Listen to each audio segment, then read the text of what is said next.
Good morning. आज हम लोग कल जैसा कहे थे आज सीखेंगे एरिया ऑफ ट्रायंगल निकालना। एरिया ऑफ ट्रायंगल कैसे निकालेंगे? सिंपल है। ए बी सी एक त्रिभुज दिया हुआ है। ये नीचे वाले को हम लोग बोलते हैं बेस, और यहाँ पर बेस पर सामने से कोई साइड अगर 90 बनाएगा उसको बोलते हैं हाइट। नीचे वाले को क्या बोल दिए? बेस। और उस बेस पर 90 बनाएगा कहाँ से? सामने वाला शीर्ष से, सामने वाला वर्टेक्स से, ये perpendicular from vertex opposite side, तो उसको हम लोग हाइट कहते हैं। ठीक है। तो अगर ये दोनों चीज दिया रहेगा बेस और हाइट, तो एरिया होगा half into base into height.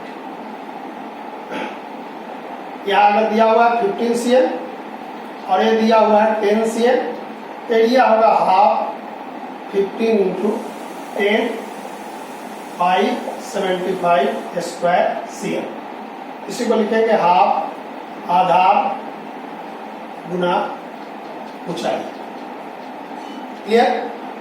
त्रिभुज का क्षेत्रफल निकालेंगे जब उसमें आधार और ऊंचाई दिया रहेगा तो हाफ से गुना कर देंगे, दोनों को मल्टीप्लाई कर देंगे, आंसर निकल जाएगा। बहुत ही आसान है, लेकिन होता नहीं है क्या। हम 4 तरह का और फॉर्मूला आपको बता रहे हैं। ये तो सामान्य फॉर्मूला है कि त्रिभुज का एरिया कैसे निकालेंगे, तो half into base into height. अब बारी बारी से बात करते हैं कि ऐसा अगर त्रिभुज हो जिसका तीनों साइड इक्वल हो, ऐसा है A B C, A each side is equal. कौन सा त्रिभुज हुआ ये? ट्रायंगल हो गया इक्विलैटरल ट्रायंगल। यानी किसी त्रिभुज का तीनों साइड इक्वल है, मतलब कि वो इक्विलैटरल ट्रायंगल है। और इसके लिए हम लोग फॉर्मूला यूज करते हैं √3/4 साइड का स्क्वायर। ये एरिया निकालने के लिए यूज करते हैं। बहुत आसान है। आप √3/4 का से साइड के स्क्वायर को मल्टीप्लाई कर देंगे तो समबाहु त्रिभुज का क्षेत्रफल निकल जाएगा। ये पहला था। अगर मान लीजिए कि ऐसा हो कि 3 साइड नहीं देकर, देखिए 2 साइड इक्वल है, ए बी सी, ए दोनों इक्वल है, ए वैल्यू दिया हुआ है और ए जो है इसका वैल्यू बी दिया हुआ है। देखिए एक एबीसी ट्रायंगल है और उस ट्रायंगल में क्या विशेषता है, तो एबीसी का एबी और एसी इक्वल है। इसका मतलब कि ट्रायंगल क्या है? आइसोस्केल है। बी साइड दिया हुआ है, बी साइड मतलब कि थर्ड साइड दिया हुआ है, तब ट्रायंगल का एरिया कैसे निकालेंगे? तो हम जानते हैं कि अगर ए से हम परपेंडिकुलर डालेंगे किस पर? थर्ड साइड पर, मतलब कि दो जो इक्वल साइड है उस पर नहीं, थर्ड साइड पर अगर परपेंडिकुलर डालेंगे, कहाँ से? सामने के वर्टेक्स से, सामने के शीर्ष से। तो ये परपेंडिकुलर जब डालते हैं तो ये बेस को जिस पर हम परपेंडिकुलर डालेंगे उसको ये बाइसेक्ट कर देता है, समद्विभाग कर देता है। मतलब समझ गए कि point of intersection of 2 equal sides here A, माने दोनों इक्वल साइड का इंटरसेक्शन पॉइंट से अगर हम परपेंडिकुलर डालेंगे थर्ड साइड पर, तो थर्ड साइड को बाइसेक्ट कर देता है। तो इसका मतलब हुआ कि अगर हम परपेंडिकुलर का नाम रख दिए जहां पर आके मिलता है डी, तो ये हो गया b/2 और b/2, यानी बीसी साइड को 2 भाग में वो बांट दिया। अब एरिया निकालना हो तो हम लोग को क्या मालूम है? हाफ, और बेस मान लिए बीसी को, तो हाइट क्या हो गया? एडी। अब अगर बीसी और एडी का वैल्यू हम दे दें तो एरिया निकल जाएगा। तो बीसी का वैल्यू कितना है मालूम? Half into B. और एडी कैसे निकलेगा? तो देखिए ADC राइट एंगल ट्रायंगल है और AD यहाँ पर हाइट की तरह काम हो रहा है, ऊंचाई है। DC यहाँ बेस हो गया और AC हाइपोटेन्यूज हो गया यानी कर्ण हो गया। तो इसको हम लोग निकालेंगे हाफ। देखिए यहाँ हो गया A स्क्वायर और b/2 का स्क्वायर करेंगे तो b²/4 half into b into 4a² minus b²/4, 4 का रूट हो जाएगा या 1/4 b root under 4a² minus b²। Clear? क्या किए हम लोग AD का वैल्यू निकाल के और उसको b से मल्टीप्लाई कर दिए। एक किसके लिए था? समद्विबाहु त्रिभुज के लिए, जिसका दोनों बराबर साइड दिया हुआ था और तीसरा साइड भी दिया हुआ था, लेकिन हमको हाइट निकालना था। तो क्या किए कि उससे परपेंडिकुलर डाल दिए, जो कि हाइट की तरह काम हुआ। मेरा राइट एंगल ट्रायंगल हो गया। तो राइट एंगल ट्रायंगल का हम लंब यानी परपेंडिकुलर को वैल्यू निकाल लिए। कैसे?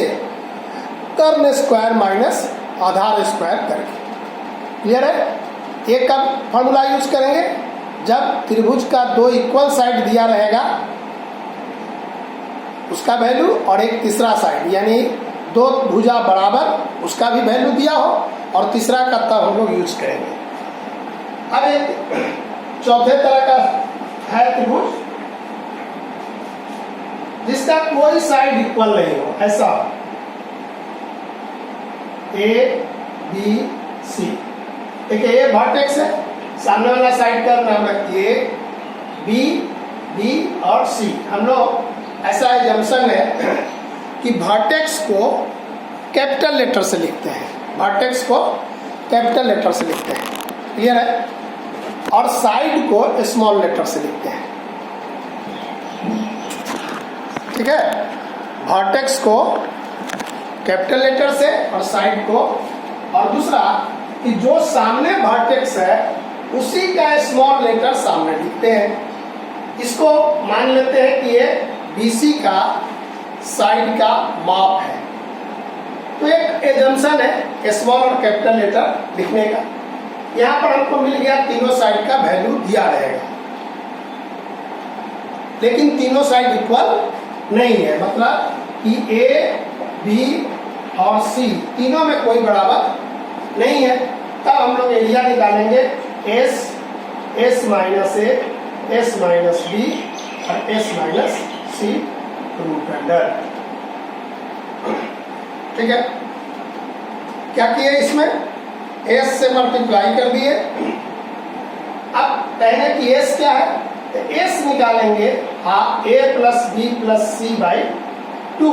इसको बोलते हैं semi perimeter. Semi perimeter, perimeter होता है sum of length of all sides. सभी साइड का अगर हम जोड़ निकाल दें तो कहलाएगा पेरीमीटर। और यहाँ हाफ से डिवीजन हो रहा है इसलिए बोल रहे हैं इसको सेमी पेरीमीटर। तो ये किस तरह का त्रिभुज का एरिया के लिए यूज किया? जिसका तीनों साइड इक्वल नहीं है। मतलब ये कौन त्रिभुज हुआ? स्केलेन विषम बाहु त्रिभुज, जिसका तीनों साइड में कोई साइड इक्वल नहीं था। अब हम लोग लास्ट में ऐसा भी हो सकता है कि नाम नहीं दिया रहेगा और ऐसा लिखा हुआ है कि एक त्रिभुज है ABC और कह रहा है कि दो साइड मिलके 90 एंगल बना रहा है। AB और AC मिलके क्या कर रहे हैं, सॉरी AB और BC मिलकर 90 डिग्री का एंगल बना रहे हैं। AB का वैल्यू दिया हुआ है, AB का वैल्यू दिया हुआ है और BC का भी वैल्यू दिया हुआ है। क्या है? AB और BC आर गिवन, ये दिया हुआ है, ये वैल्यू दिया हुआ है। तो त्रिभुज का क्षेत्रफल कैसे निकालेंगे? यहाँ क्या दिया हुआ है? समकोण बनाने वाले साइड का माप दिया हुआ है। ठीक है? ये क्या है? देखिए फिर से इसको ये देखने के लिए, ये जो त्रिभुज है यहाँ पर ABC, AB और AB and BC are given, मतलब कि AB साइड और BC दिया हुआ है और बीच का एंगल दिया हुआ है 90, तब एरिया कैसे निकालेंगे? कुछ दिया नहीं है कि बेस कौन है, हाइट कौन है। तो देखिए, जो राइट एंगल बनाता है यानी जो समकोण बनाता है, तो वो दोनों साइड अगर हम इसको बेस मानेंगे ये हाइट होगा, अगर इसको बेस मानेंगे तो ये हाइट होगा। तो यहाँ पर ये जो रहेगा साइड दिया हुआ, उसी को केवल प्रोडक्ट ले लेंगे तो मेरा आंसर आ जाएगा। एरिया ऑफ, ये किसके लिए, राइट एंगल ट्रायंगल अगर बना रहा है, मैंने समकोण त्रिभुज का क्षेत्रफल निकालना हो तो क्या करेंगे, लिख देंगे कि त्रिभुज का क्षेत्रफल बराबर हाफ, गुणा में लिखेंगे समकोण बनाने वाले भुजा का गुणनफल। क्लियर है? प्रोडक्ट ऑफ, पहले हाफ लेंगे, half into product of two sides which makes right angle, कि दो साइड जो है का प्रोडक्ट लेंगे। कौन दोनों साइड का? जो साइड बनाता है विच मेक राइट एंगल, जो एंगल कोण बना रहा है उसी का प्रोडक्ट ले लेंगे तो मेरा एरिया निकल जाएगा। क्लियर है? तो हम लोग कितने तरह का फॉर्मूला यूज किए? 5 तरह का फॉर्मूला यूज किए।